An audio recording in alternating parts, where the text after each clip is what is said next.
खटीमा क्षेत्र के बांसुरी झनकट में सरदार करतावार सिंह आमरण अनशन पर बैठे हैं। करतावार सिंह 72 बीघा सरकारी भूमि को कब्जेदारों से गरीबों में बांटने की मांग कर रहे हैं। वहीं उनका कहना है कि बांसुरी झनकट क्षेत्र में 72 बीघा जमीन सरकारी भूमि घोषित होने के बाद भी कब्जे में है।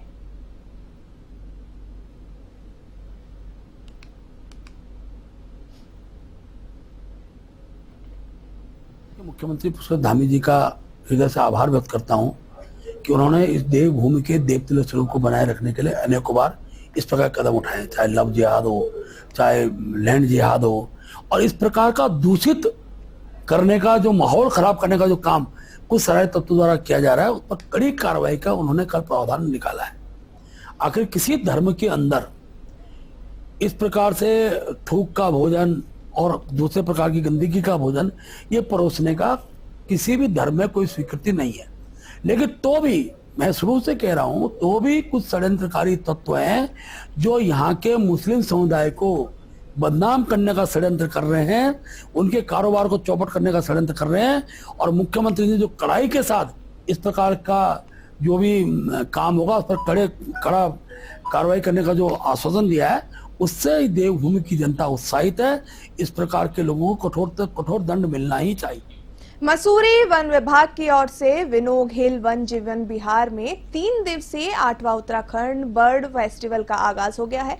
कार्यक्रम का उद्घाटन वन मंत्री सुबोध उनियाल और धनौल्टी विधायक प्रीतम सिंह पंवार ने किया। कार्यक्रम में केंद्रीय विद्यालय के छात्र छात्राओं ने सांस्कृतिक कार्यक्रम की प्रस्तुति दी।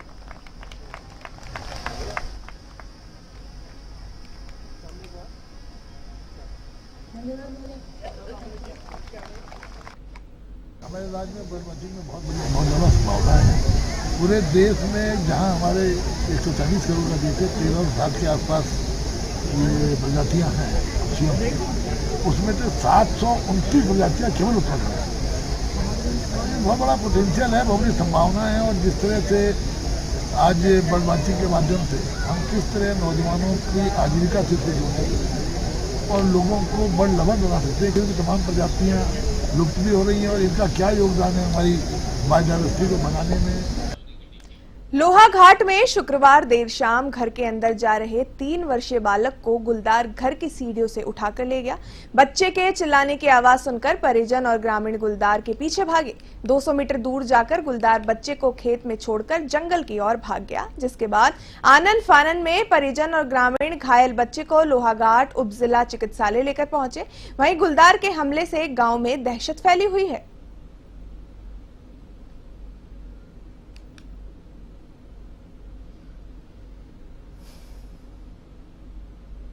आज जैसे बच्चे अपने आंगन में खेल रहा था तो लगभग 8 बजे के करीब गुलदार ने अचानक से उस पे झपट्टा मारा, जिससे बच्चे के सर के ऊपर और जो है आंखों के नीचे गहरा घाव बन चुका है। देखिए जो है हमने देखा है उसमें बाएं ओर से इसके चेहरे का जो है मांस जो है लटक रहा था। हमने प्राइमरी ट्रीटमेंट दिया है इसको और क्या बोलते हैं पैकिंग करी है। इसको सर्जन की जरूरत है, वो टांके लगाएंगे अंडर एनेस्थीसिया। इसके लिए हम इन्हें डिस्ट्रिक्ट। उत्तराखंड में मौसम विभाग ने मौसम शुष्क बना रहने का अनुमान जताया है।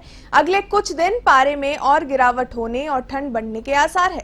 पिछले 2 दिनों से देहरादून में धूप खिलने के बाद शाम को बादल भी मंडरा रहे हैं। अधिकतम तापमान सामान्य से 1 डिग्री सेल्सियस अधिक 30.4 दर्ज किया गया है, जबकि न्यूनतम तापमान सामान्य से 2 डिग्री सेल्सियस अधिक दर्ज किया गया है। तो वहीं मौसम विज्ञान केंद्र के निदेशक विक्रम सिंह के अनुसार मौसम शुष्क रहने के आसार है।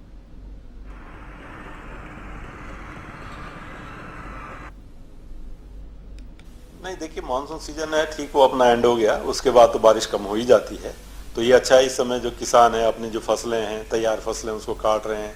जो भी प्रोड्यूस है उसको अपना ड्राई करके उसको रखना, तो ये सब चीज़ें अभी चलती हैं।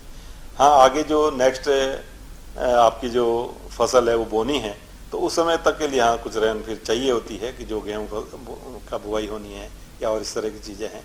तो आगे देखिए कुछ एक्टिविटी मिलनी चाहिए।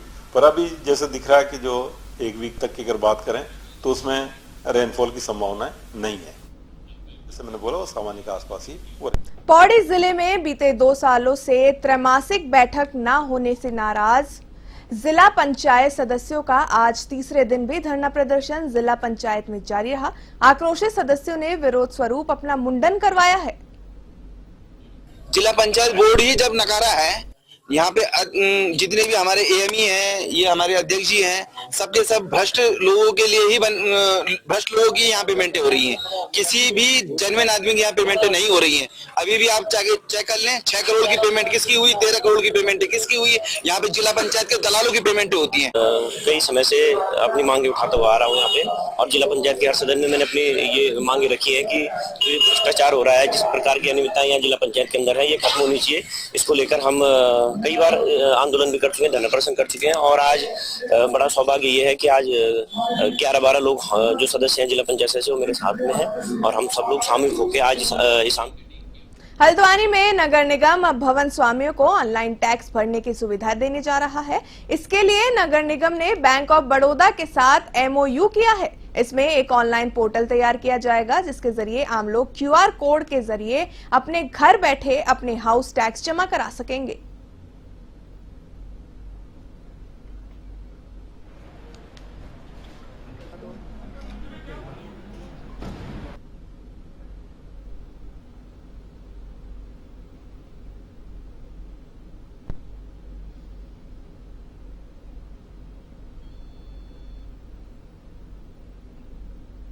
फास्ट एक डैशबोर्ड तैयार किया जा रहा है। आम जनमानस को टैक्स जमा करने में बहुत सुविधा होगी, और बैंक ऑफ बड़ौदा के द्वारा बरेली, आगरा और प्रयागराज जैसी बड़ी नगर निगमों में इसको इम्प्लीमेंट किया गया है, और वहां पर अच्छे परिणाम देखने को मिले हैं। हमें उम्मीद है कि आने वाले समय में जब हमारा ये पोर्टल लाइव होगा, लोग टैक्स जमा करेंगे, तो लोगों को कहीं ना कहीं सुविधा भी होगी, निगम की आय भी बढ़ेगी, और उस आय से जो हम निगम के क्षेत्र अंतर्गत रामनगर में 5 दिन से लापता युवक का शव गुरुवार शाम बरामद हो गया। शव की पहचान गुरनाम सिंह ने अपने 29 वर्षीय बेटे सुच्चा सिंह के रूप में की, जो मानसिक रूप से काफी कमजोर था। कोतवाली के वरिष्ठ उप निरीक्षक मोहम्मद यूनुस ने बताया है कि पोस्टमार्टम के बाद शव परिजनों को सौंप दिया गया है।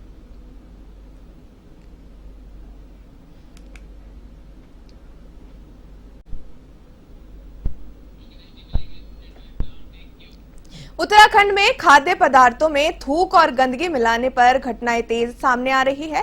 मुख्यमंत्री पुष्कर सिंह धामी और स्वास्थ्य मंत्री डॉक्टर धन सिंह रावत के निर्देशों के बाद स्वास्थ्य सचिव और खाद्य संरक्षण एवं औषधि प्रशासन विभाग के आयुक्त डॉक्टर R राजेश कुमार ने विस्तृत SOP जारी कर दिया है, जिसमें दोषियों पर कड़ी कार्रवाई के साथ 25,000 से लेकर 1 लाख रुपए तक का जुर्माने का प्रावधान बनाया गया है। साथ ही सरकार के इस फैसले का कांग्रेस के प्रदेश प्रवक्ता गरिमा दसौनी ने स्वागत किया है।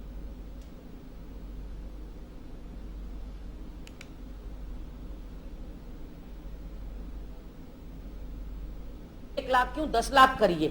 ऐसे विकृत मानसिकता के लोगों को, जिनकी मंशा और नियत लोगों का भरोसा तोड़ने का हो, उनके ऊपर तो कठोर से कठोर कार्रवाई होनी चाहिए। ये तो धनराशि का जुर्माना कम लगाया आपने, और ज्यादा लगाइए। कोई क्यों थूके किसी के खाने पर, ये गंभीर प्रकरण है। लेकिन ये प्रकरण हमारे टूरिज्म को, हमारे पर्यटन को कितना नुकसान पहुंचा रहा है, इसके बारे में भी तो सोचना होगा। ठीक है, गंभीर प्रकरण है, आपने कठोर कार्रवाई करी, बात खत्म। लेकिन जो महिमा मंडन 4 दिन से चल रहा है, जो गाना बजाना चल रहा है 4 दिन से, ऐसा लग रहा है पूरी सरकार, पूरा प्रशासन, सारी एनर्जी, सारा फोकस, सारा अटेंशन सिर्फ एक मुद्दे को जा रहा है। जो नाबालिग छोटी छोटी बच्चियों के संग दुष्कर्म हो रहे हैं, क्या वो अटेंशन के लायक नहीं है? क्या गणेश जोशी के ऊपर जो आय से अधिक गंभीर मामला लगा है, क्या वो अटेंशन के लायक नहीं है? मुख्यमंत्री जी से कहना चाहती हूं, और भी गम है जमाने में थूक जिहाद के सिवा। आपकी जरूरत है बाकी मुद्दों को, सड़क, शिक्षा, रोजगार, ये सब कौन देखेगा? खटीमा उधम सिंह नगर में पंचायत चुनाव को लेकर ग्रामीण क्षेत्र में आंगनबाड़ी कार्यकर्ताओं ने सर्वे का विरोध किया है। उनका कहना है कि उनकी ड्यूटी ग्रामीण क्षेत्र में सर्वे कार्य पर लगाना अनुचित है, जिसका वे विरोध करते हैं। आंगनबाड़ी अरमजीत कौर अध्यक्ष का कहना है कि उनके विभाग की ओर से ऑफिस में बुलाकर बिना सूचना दिए तुरंत ड्यूटी पर लगा दिया गया। वहीं हिमांशु जोशी तहसीलदार खटीमा का कहना है कि आंगनबाड़ी कार्यकर्ताओं ने कार्य की आधिकारिकता के चलते ग्राम पंचायत में सर्वे करने की असमर्थता दिखाई है। उच्च अधिकारी को इस संबंध में पत्र प्रेषित किया जाएगा। जो भी उच्च अधिकारी का आदेश होगा उसका पालन किया जाएगा।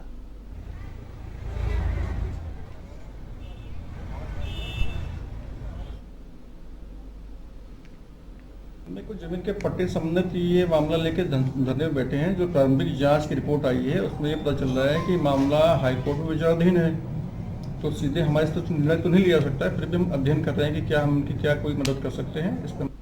जोर से बोलें। ज्ञापन दिया है कि जैसे हमारे लोगों को इन्होंने बुलाया कि आप आइए, तो हम लोग 11:30 बजे हमें मैसेज मिला वहाँ से, 11:30 बजे मैसेज मिला और 1-1:30-2 बजे तक लड़कियाँ आ गई। तो इन्होंने ये नहीं बताया कि आपकी मतलब ड्यूटी लग रही है निर्वाचन में, और अपना सामग्री पकड़